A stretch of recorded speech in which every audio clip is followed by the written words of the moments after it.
This is the Do London Differently podcast. We are live recording from 80 Mortimer Street, which is the London National Park City Visitors Centre.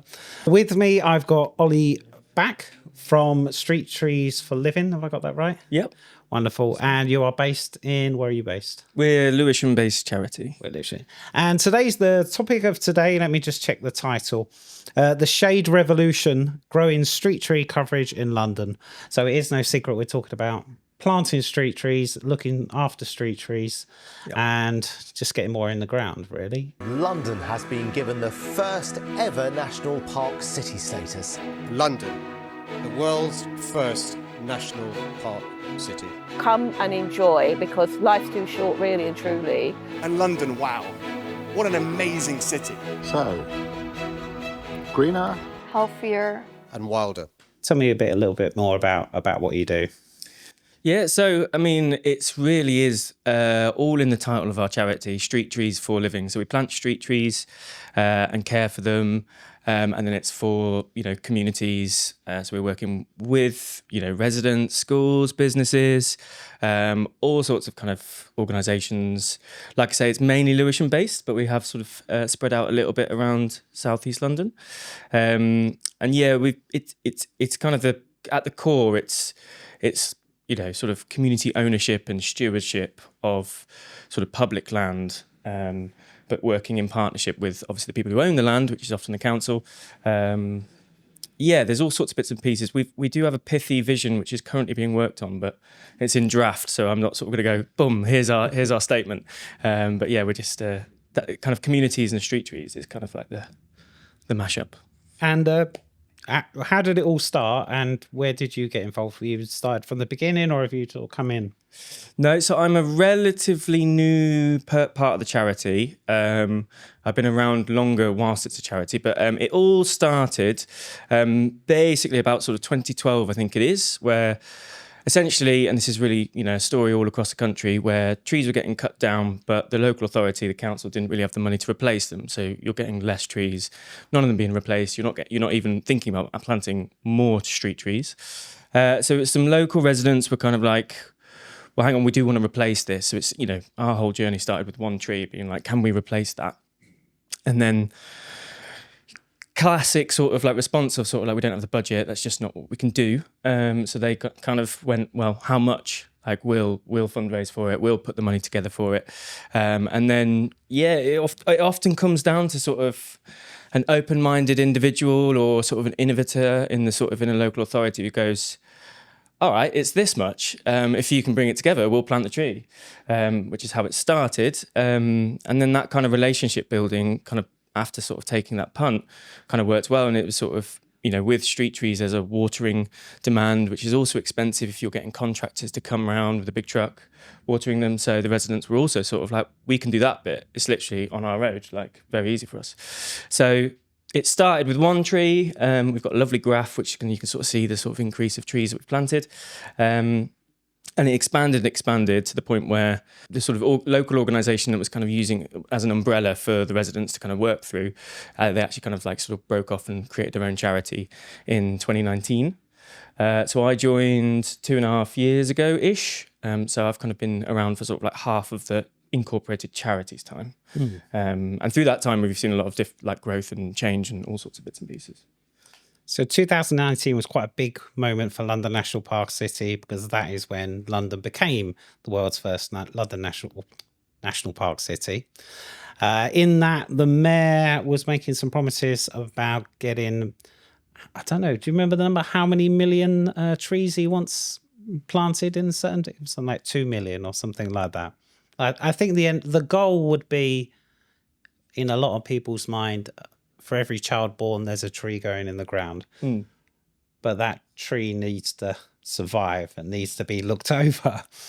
And I think your approach seems to be bottom up. Yeah. I mean, it's sort of start at the grassroots level and work upwards. I mean, that's how the organisation came about. We're starting to see more and more places who are more open to that kind of like, people call it co-design, co-production, whether it's community consultation. There's just sort of there's a real kind of movement to be sort of like, actually, you need you need community and the people who live in the space to be part of the conversation right at the start. Because I think that around the same time, Lewisham, I think the mayor at the time had a similar goal where it's like every child can see a tree from their window. This is kind of a sort of similar model, kind of that sort of trend going on, and it's how you deliver that, because you could just sort of go, boom, here it is, but that's not going to be sustainable, and it's often going to be met with trouble, I'd say. So how do you do good community engagement when it comes to street trees? The bit is, it's always like, just start as early as possible with people who live in the area, work in the area. Like, I think we've probably all sort of witnessed things where it's like, oh, cool, here's our consultation, here's the plan. And you go, okay, where's our consultation? It's like, oh, it's just this, like, we're doing this. And it's kind of like, is it a thumbs up or a thumbs down? That's all you're kind of giving me. Whereas it's really, really simple stuff where if you've ever kind of worked on like a really, there might be a sort of a bit of grass outside, a block of flats, for example, and you go, great, put some trees in there, but you don't know how that space is being used. That could be used for different things. It might be dog walkers, it might be ball games. And there's usually a route in which all of it can coexist, but all of it has to sort of kind of work together. So you need to be able to speak to people who are using the space and work out how that's going to be used. Then you've got the sort of, the local authority saying, well, we want to plant this many trees, or you've got, someone like the Mayor of London saying we want to plant this many trees. So you can do it, but you just sort of kind of need to have people in the conversation as early as possible, because it's very difficult to undo someone's plan already, but it's much easier to have input at the start. When you're talking to the public, and obviously one of the main roles, or a role, is call-in and street call-in and shade, which was built into the title of this. How easy is that to communicate or to show the benefits? It's starting to become, certainly anecdotally from like my specific role, I do a lot of work with schools. It's like their number one thing. It's sort of like, this playground is completely black, it's tarmac, it's very hot in the summer. And we've seen some really crazy temperatures over the last couple of years. And so it's like, well, what's a way of mitigating that? And trees are a great way of doing it. There's, they literally create the shade that you need, but they've got other things like the way they transpire has a cooling effect and things like that. You sort of really notice it when you go off sort of like quite concrete heavy streets and you go into the park. You're like, oh, it's so much cooler, and that's kind of like where you go to actually cool down. So it's often people's number one priority. Certainly for schools, it's their number one priority. A lot of residents are saying the same thing, sort of like, it cools the road down. Your experience walking up and down it. And it's there's more and more thought process around cooling. I think it's been we've often been how do we keep the nation warm? But obviously now, certainly in London, temperatures are so high, you kind of have to go for both. Yeah. There's a term that's been floated around quite a lot in the last couple of weeks, and that's green populism. Popularism, can't even get the word out. Green populism. Green populism. So of all the kind of like climate resilient gains, what do you think kind of most resonates with people, the actual people you're engaging with? It depends again. So we have a kind of, the thing we sort of started with, that kind of idea that, residents would put some money in to replace trees, that then changed to planting new trees. From that perspective, it's very different. So, they're kind of putting some money in to sponsor for kind of really hyper local, we want to change our sort of neighbourhood. We want this, we want more shade. And climate resilience is often around more kind of immediate things like shade, more like sort of, bringing birds back, biodiversity, making the place more aesthetically pleasing is quite high on many residents' lists. But then you get on the other side when we work with businesses, for example, or certainly, the local authority or anyone else, climate change and climate resilience might be higher on their agenda. So that kind of can really come down to the species you're choosing. Are you going for big species that will provide loads of shade?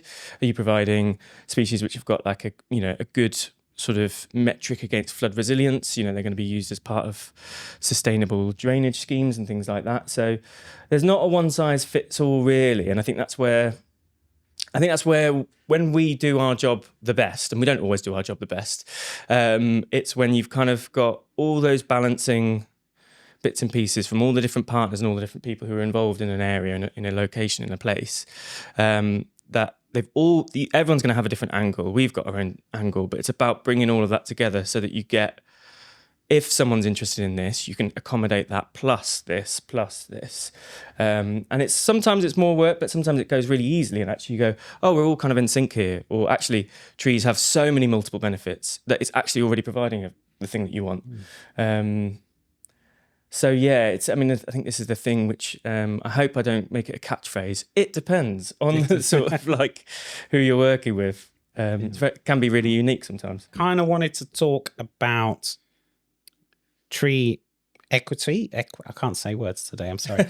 Tree equity and inequity, and how what you do within your organisation to level the playing fields, I guess.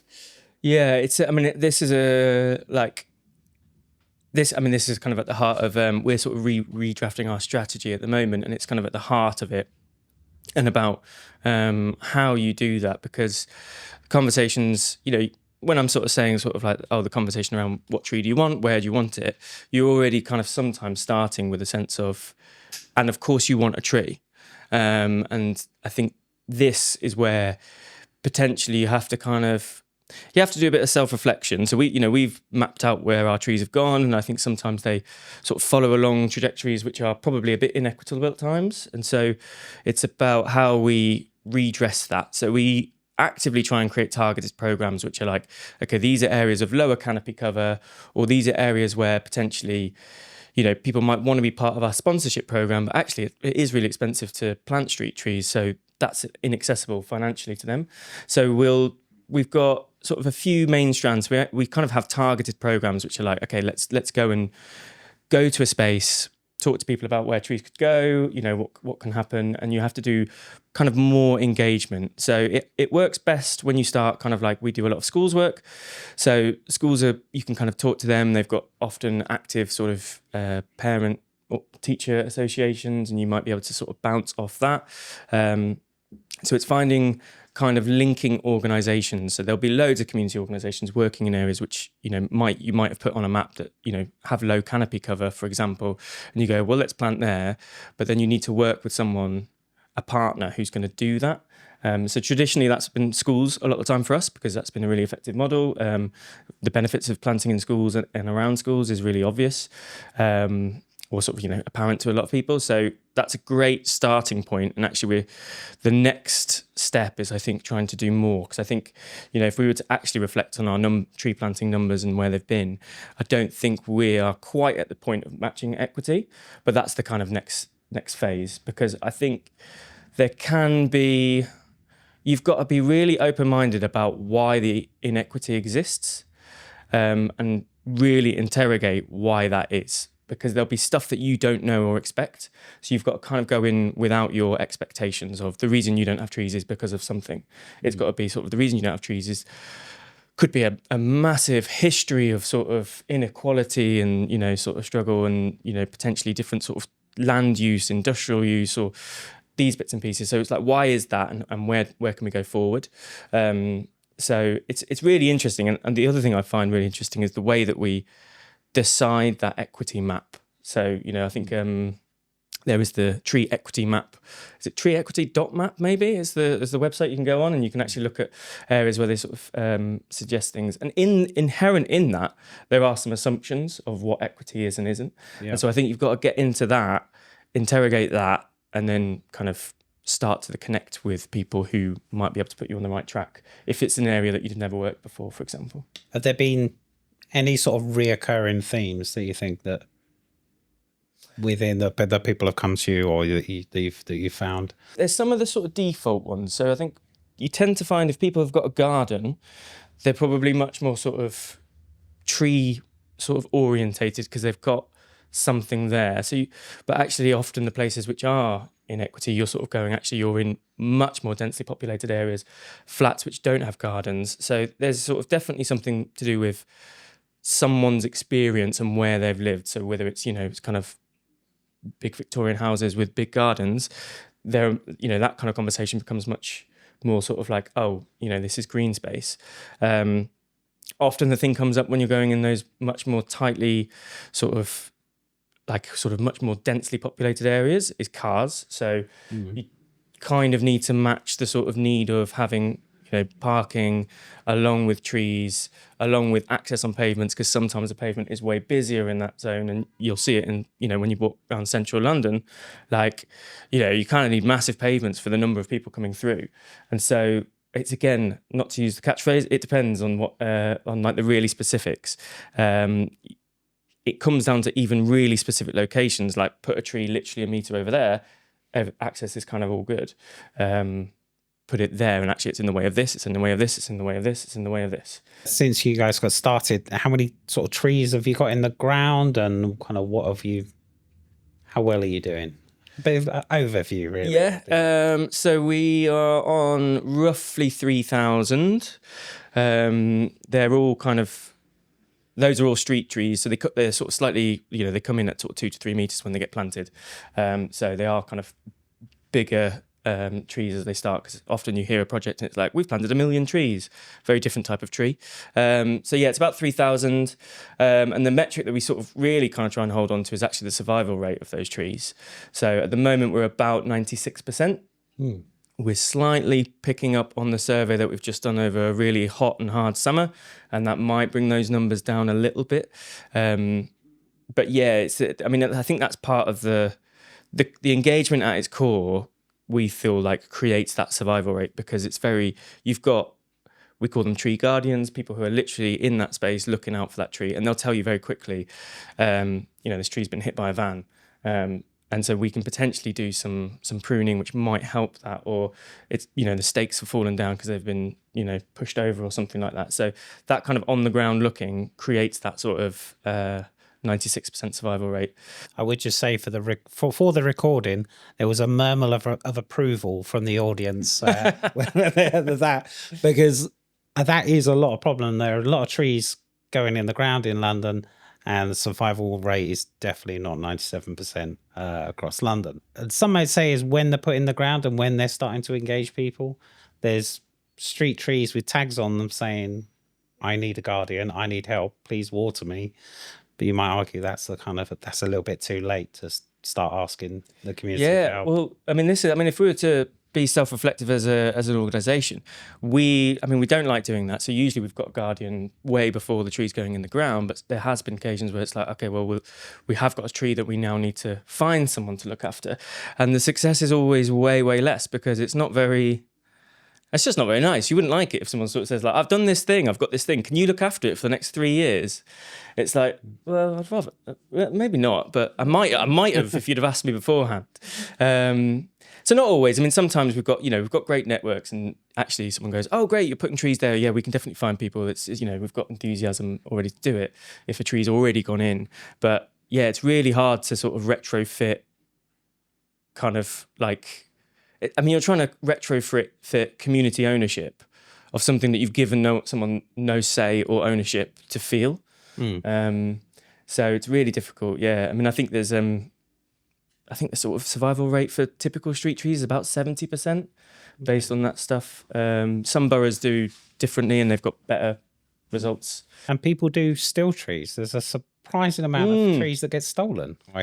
I'm surprised by it, but would you say your approach was there something that's particularly unique in what you're doing that certainly councils can take on board?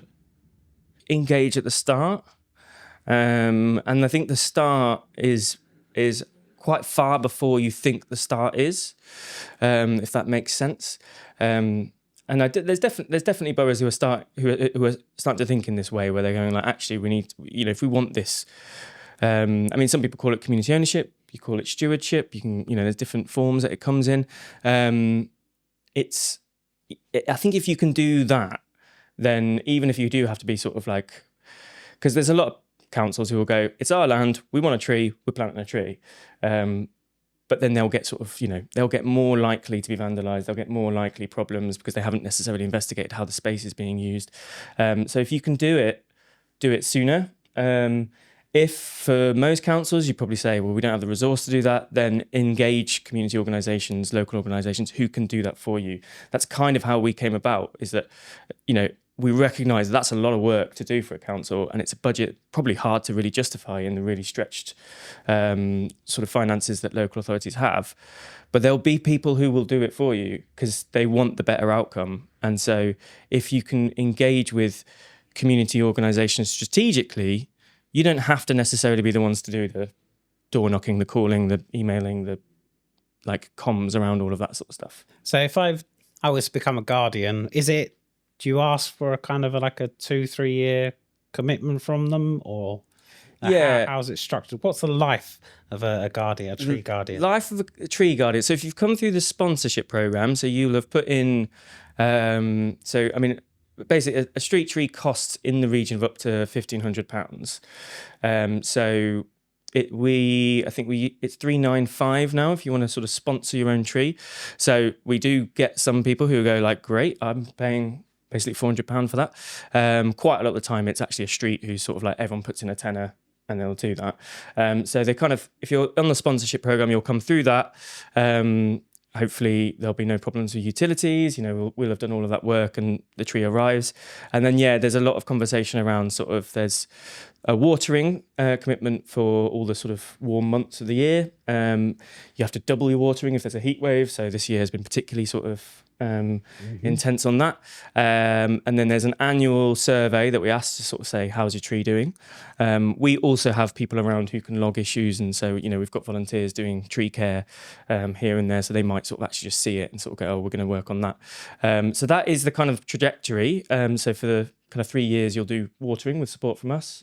We'll encourage you to do some weeding, sort of do some mulching of the pits. Anything that can help the tree sort of have the best chance, because that first 3 years of establishment is the real kind of time where they need to get their roots established, they need to become sort of independent, so you can sort of push them on to have a thriving life.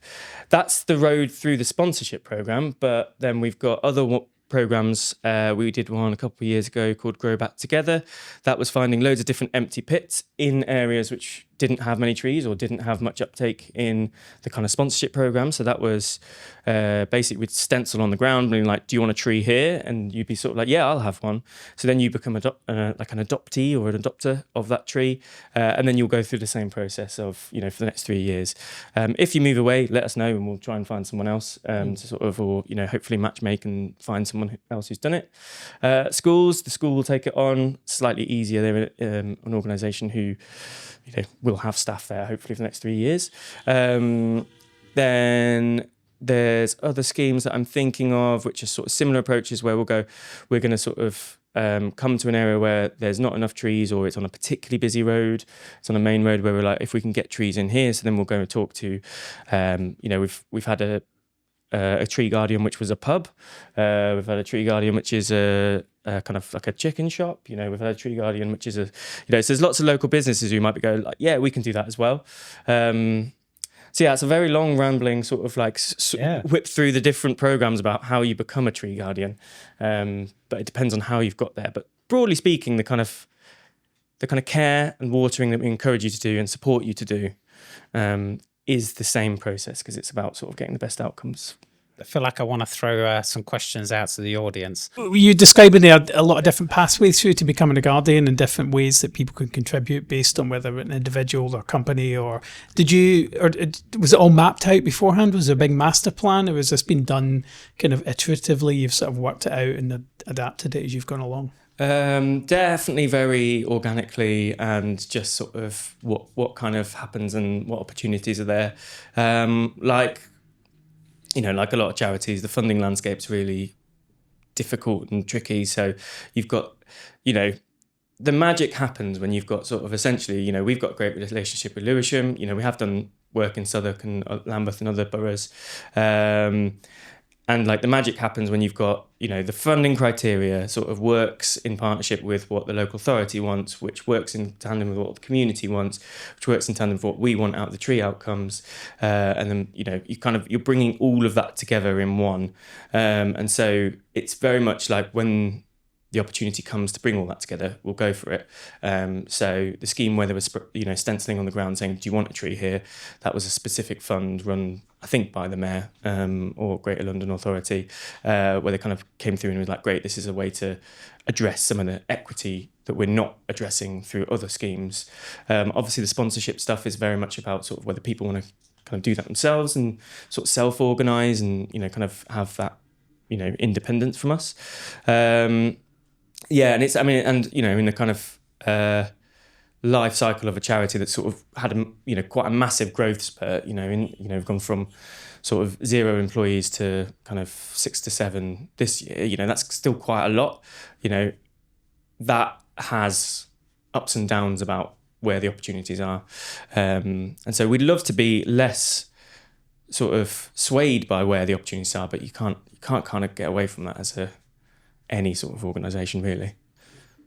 I don't quite know how to ask this question, but about cars. Are cars a threat? Are cars positive? How do cars and trees don't match, but you're planting trees on streets. So how do you handle the issue of car ownership, car use? Are you in favour of that? Are you against it? Which I am, by the way. How do you deal with that issue? So it depends on the location. I mean, we tend to sort of we don't want to sort of prescribe how people want to live. So there's parts of Lewisham which are really hard to get to. They've not got great public transport links, things like that. So car ownership is higher. That's like a really multifaceted issue where we can't come in and say get rid of your cars. It tends to be make everything work together. It's like where you've got a patch of grass and we think let's put loads of trees in, but actually that's used for ball games and things like that. We'll put the trees in a way that facilitates that. If you can do the same with cars, where actually you can put trees in and around where cars are, you tend to get less pushback from communities. We don't particularly have an organisational stance around car ownership. Definitely some people I work with want to get rid of them and would love to see less cars. Some are sort of much more indifferent. So I won't give a party line on sort of what our sort of stance is on cars. But it's also really difficult. There's multiple reasons why someone has a car or some sort of vehicle of any kind. And so you're getting into a lot of personal stuff when you kind of dictate what that should look like. And so our attitude generally is kind of collaborate with everyone to get trees in a space that works together. So there's loads of great examples where you can do that, where you've got, if you've got sort of bays which are kind of, punctuated by trees, that's a great way of doing it. And you're not actually reducing that much parking space. I know that other sort of partners that we work with are really keen to be like, let's get rid of parking spaces because we want to reduce car ownership. So that is an avenue. It's not necessarily something that we, say here or there. But there's definitely parts of Lewisham where it does become harder because there's, different forms of parking, which makes it harder to get trees in. I can give you an adventure story that starts with a man sitting innocently in his house, but disturbed by adventures in the street. And I realise there's a truck outside with a bunch of trees on it and some rather distressed council operatives. This is 20 years ago, trying to explain that they're actually up to good rather than no good with these trees. And it turns out that they've been having grief all day from people saying, no, don't put trees outside my house, or even one tree. And we live in a nice tree-lined street in West London.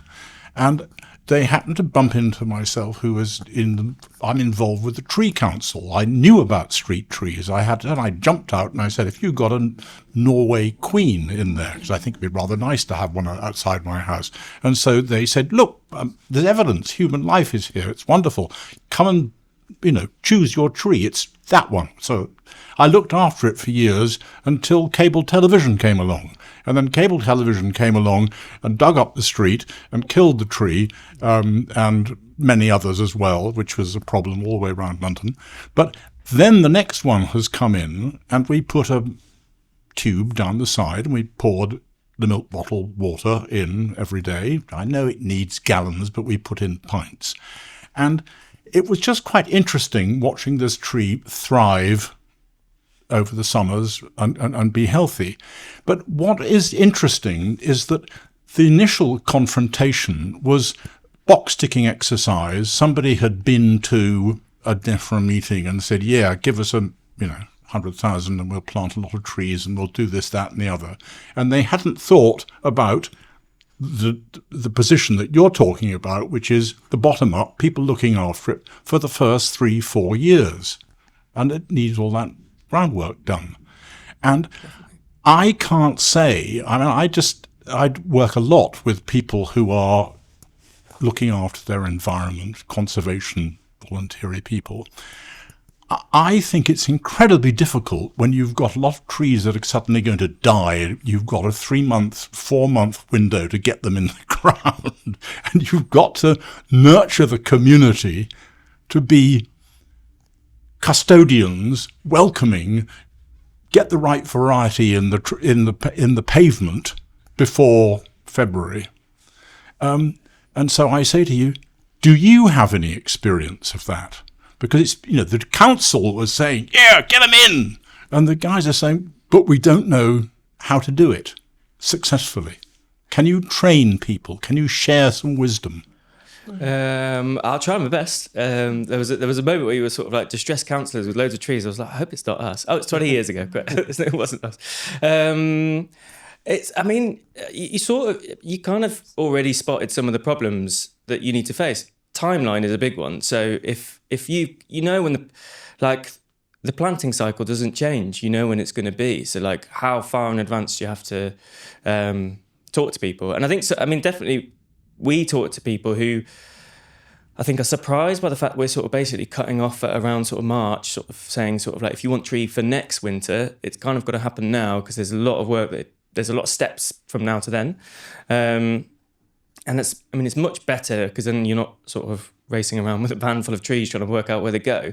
You've mapped it out. You've just kind of, from a timeline perspective, just work backwards and see when that all happens. It's a really difficult position for a lot of local authorities because they don't have the headspace or resource to do that timeline backwards. Some places will have, politicians who have said they're going to do something but haven't put the timeline in that you would need to actually then deliver that. And I really sympathise with the operatives sometimes who are kind of pressed upon that. So it's all. I mean, you've got to. It's the same. It's the same principle. Get in and start early, and recognise how long something takes.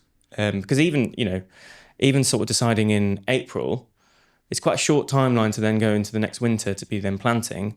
But equally, on an annual scale, it's not that much because that's your same financial year. That's the same sort of process. So you can kind of go, right, let's start in April, make sure we've got it all sorted, and go for it. There's another issue that sort of, funding is a big one where it's a lot of the time it's a 1-year timeline. And so there's another thing where funders could be more helpful in terms of going, let's have a bit more lead in and a bit more long-term funding for that establishment and actually sort of making sure that we can kind of care for it.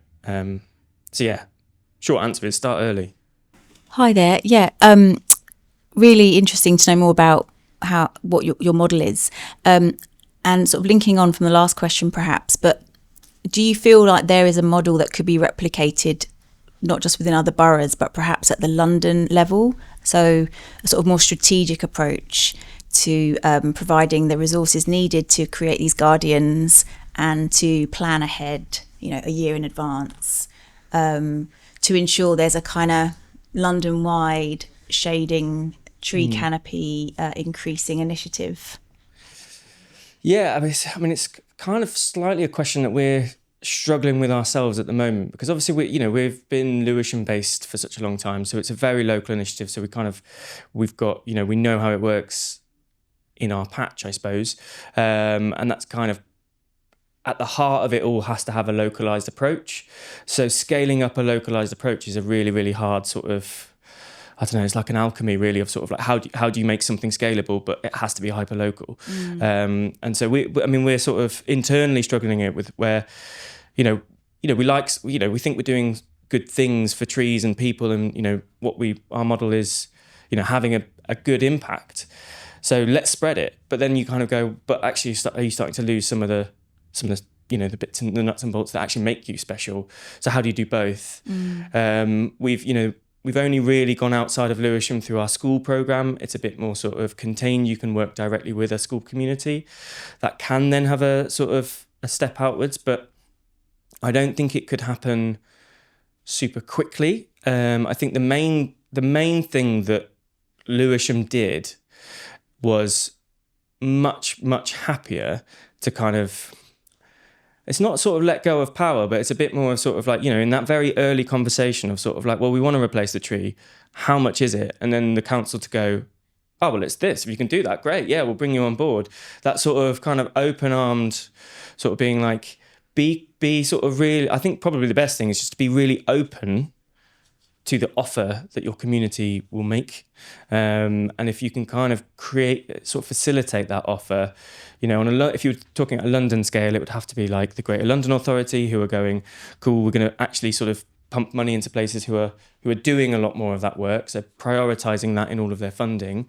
You can't, I would say, and this is different opinions, even in my own organisation, I don't think you can map out our model across London. Mm-hmm. I think you can sort of teach other people how you've done it and offer your advice and potentially be, kind of a mentoring relationship. But basically, if we wanted to do, if there was a North London borough, we're, very South London, all of our staff, volunteers, everything is South London. If there's a North London borough who wants to do what we do, someone from there has to do it, and then we can potentially mentor, but I don't think you can necessarily translate it, or you could, but it would have to be very, very slow. Do you have a database of every tree in London? And if you don't, what do you think that might cost to create? And also, what are the benefits of having it? We don't. We have a database of all the trees that we've planted, and then, a few extra. There are companies that are doing that sort of thing. It's not really in our remit to sort of map out all the trees. But I think the benefits are really, stuff that Tree Talk do is really cool, because it's very much about sort of like, this tree. What is this tree? I've just come across it. It looks fabulous, or it looks really interesting and unique. And you can go on Tree Talk and you get a little bit of information about it. And Paul Wood, who we've worked with quite a few times, he's got some great books about London trees and things like that, where he's just got great knowledge. So it's that sort of engaging digitally about what's happening on the ground is really useful. And then, I think Giggle do a lot of work about working out where things are, which can then be used strategically about, okay, well, where are we lacking? Where are we lacking for trees?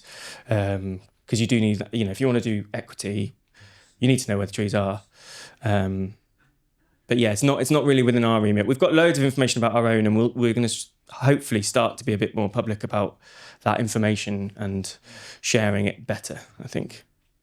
Of course, Giggle is green space information for Greater London, for those who don't know it. Thank you for that. And also the GLA, they coordinate the London Urban Forest Partnership, which takes a sort of strategic view across the whole of London, and whether or not it fully encompasses the type of stuff you're doing, it definitely should do if it isn't already. So I don't know if you're involved in that. Yeah, we're a partner on them. We were sort of, they did a shared bid with lots of different organisations which finished in March, which we were part of, and that was actually our work to do our school programme in other boroughs. So that was kind of a bit more of an expansive view, and yeah, going back to that question, I sort of still say, like, there's, what I'm saying about sort of replicating our work outside of Lewisham isn't necessarily what everyone in the organisation thinks. I think it's still a really interesting thing. It's like, how do you scale local initiatives? And we found our school programme works.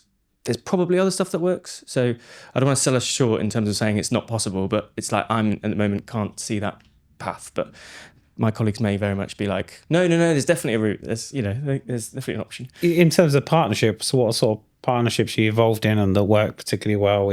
Obviously councils, but maybe beyond that. Yeah, so I mean, the sort of one we've got at the moment, which we sort of had loads of conversations with, and if you haven't had them on the podcast, they'd be really good, is the Orchard Project. I don't know if they've, they do really interesting work. And one of the things that we really like that they do is it's a lot about like, you know, it's you know, this is your space and this is going to be yours, and we'll train you up, but it's kind of we'll step back a lot more and give you the tools to manage an orchard and have a community orchard. So yeah, we've been chatting to them a lot because they do, you know, a lot of sort of, it works really nicely as a partnership in terms of sort of like we do streets, you do orchards and things like that. So hopefully we'll do some work together at some point. We've been talking a lot to randomly Birmingham tree people, but I don't know whether that's sort of outside the scope of a London conversation. What else have we had? I have a colleague who specifically works in partnerships who'd probably be screaming some names at me right now. But yeah, I mean, I think there's kind of lots and lots of different pieces where, yeah, you know, I didn't realise we were working with a pub for a while. You know, there's sort of bits of pieces like that where partnerships are all over the place, and it's kind of depends on whether you're putting the formality of it on it, or you know, every guardian we work with is a partnership in some form. Yeah. No, it's interesting you mentioned the Orchard Project, because sometimes starting off becoming a tree guardian can be a little bit of a gateway into I want to get more involved in things, and Orchard Project is the kind of an ideal partner because they've got such a extensive kind of training program and things that people can get involved in and as well. So yeah, I think that's one of the most heartwarming bits, particularly in my school's work. I've seen lots of schools where, you know, we might have planted a few trees outside their gate, and then like, you know, a few years later you're going sort of like, what has happened to this place? It's become so green. You know, they've picked up a project with Trees for Cities, or they've picked up a project with a local authority, like, and it's sort of like, oh, you've now really caught the bug actually of like, let's make this place really green. Those sort of spin-offs are like the best, where it's kind of like, oh, we didn't know you were doing that. That's great. It was just one tree that we planted with you or something. I want to sort of go back to the beginning. I understand that you have been, as a charity, supported. You managed to be supported by the Council of Lewisham, and the way you spoke, you said, "Oh, you went, you know, and showed them a tree, and you said we can do what you can't do." And I want to know how you gone to the council to start with a, you know, research plan with a screening done, and said, oh, these places need to be tackled, and then we can do it for you, or so, you know, you put them on your side, or you really just went up and just had a loose conversation, because really it's important. No, I think it's important to have a, you know, background and solid argument to actually pull the council onto your side. I mean, I am from Southwark Council, and I know how sometimes difficult it is to talk to them. So how do you manage to do that? And that would be also, you know, a possible example for others. Yeah, I mean, well, I think when I sort of say that we can do things that they can't do, I mean, it's more really around the sort of being a step away from them, that we can do charitable work and fundraise, and you know, you're kind of a bit of an arm's distance, but actually, you know, we work really, really closely with Lewisham. You know, there's very rarely a situation where we go, we should be doing this, and they're going sort of like, oh, should we? It's much more about like, we'd love to, we don't have the budget, how can we make that work? You know, they have been, you know, we do work really integrated with them, and I think you know, we've got a great relationship which is built over the years of trust and sort of you know, that kind of mutually beneficial outcomes that we're sort of, you know, this is good for you, this is good for us. They really respect, you know, the kind of value that we bring to the borough as a whole, and then we also sort of really respect and work with sort of the constraints that they've got as a borough and a local authority, and the sort of, you know, the fact that they often have to prioritise sort of, you know, dead, dying, dangerous trees. So sometimes they can't be as invested in planting. But it's not to say they would never be difficult, really. It's always a kind of like, you know, we'd love to, how? And then sometimes the how is where the nuance comes and goes, you know, maybe it's going to take us years, or, you know, there's not enough money or something like that. So, no, I wouldn't say we don't really it's less of a we do stuff for Lewisham or without them. Everything is integrated and partnered at every level, really. That hasn't really explained the advice elsewhere, but I think it is that. I think it's about being open to. It's about being open to that sort of collaboration and sort of seeing the value and benefits of it. And I think if you can use other places which have done it really well, and you can use them as a case study. So if you've got a local authority who's a bit sort of like, no, we don't really want to do that work, you can point to sort of say, well, actually, you haven't been able to plant any trees. Look at this place, they planted loads. They've got a really thriving street tree planting program. That's because of the open collaborative approach that all parties are taking. And that does take time to sort of build that kind of relationship. I can't believe we are 45, 50 minutes into a talk about trees and no one has said the words, the right tree, right place yet. What is the conversation, or are you having a conversation about the species that's going in? As you were saying at the back there, you saw a species you quite like the look of on the back of a van. Is that when the conversation's happening when you're driving around with them, or actually is it a conversation, with the people going to be looking after them about? Are you asking them what sort of tree they want, or are you suggesting a few? It's a bit of both, really. There's often and it does help again starting the process earlier, because with the tree nurseries out there, you get more choice about the sort of trees that are available. So there's a bit of there's often a kind of, do you have preferences or what would you like, balanced against the constraints of the site. So if it's a small space, you can't have a massive tree, kind of goes without saying. But can you have different types of a smaller appropriate tree? We've probably, when we started, we were probably a bit more broad and quite, experimental in terms of sort of like, let's see how these species do, and we kind of monitored them. Maybe now we're a little bit more narrow in terms of sort of saying like, that's just not going to thrive, and there really is no point planting a tree that's going to die. We try and sort of follow biodiversity rules of sort of make sure you're not planting too much of one species, genus, family at different levels. That's a big part of, you don't get like a 96% survival rate from planting any tree in any place. There's more detail you can go to, like, you can get into soilscapes, you can get into sort of like aspect and things like that. And that's often really useful. It's in the communications. We've got loads of volunteers who do amazing work actually going out into their area, so we call them area reps. They do loads of that work because they're sort of they've got experience where they've learned what would work and what wouldn't. And so the conversation with a tree guardian is very early on being sort of like, what kind of thing do you like? But actually you've got to think about the space and sort of think in those terms. So yeah, I think there's the right reason has been added to that sort of recently. Right tree, right place, right reason. Right, okay. Has been added. But then you get into a real kind of what's the right reason. Well, in terms of kind of, as an organisation, what your kind of goals or what you're aiming for the next 5, 10, 50 years? What's the big target? So I think, interestingly, we don't have a tree planting target at the moment. It's much more about the kind of outcomes and impact. I think definitely on our agenda is this: how do you scale? Like, we will continue to work in Lewisham, and Lewisham's going to be our home, and the vast majority of our work's going to be there. But we don't want to gatekeep good stuff if other people want to do it. So how can we facilitate that? Can we, is it literally putting our own staff on secondment in other places and say like, look, we'll loan you out to sort of help shape something. So there's definitely a scale question.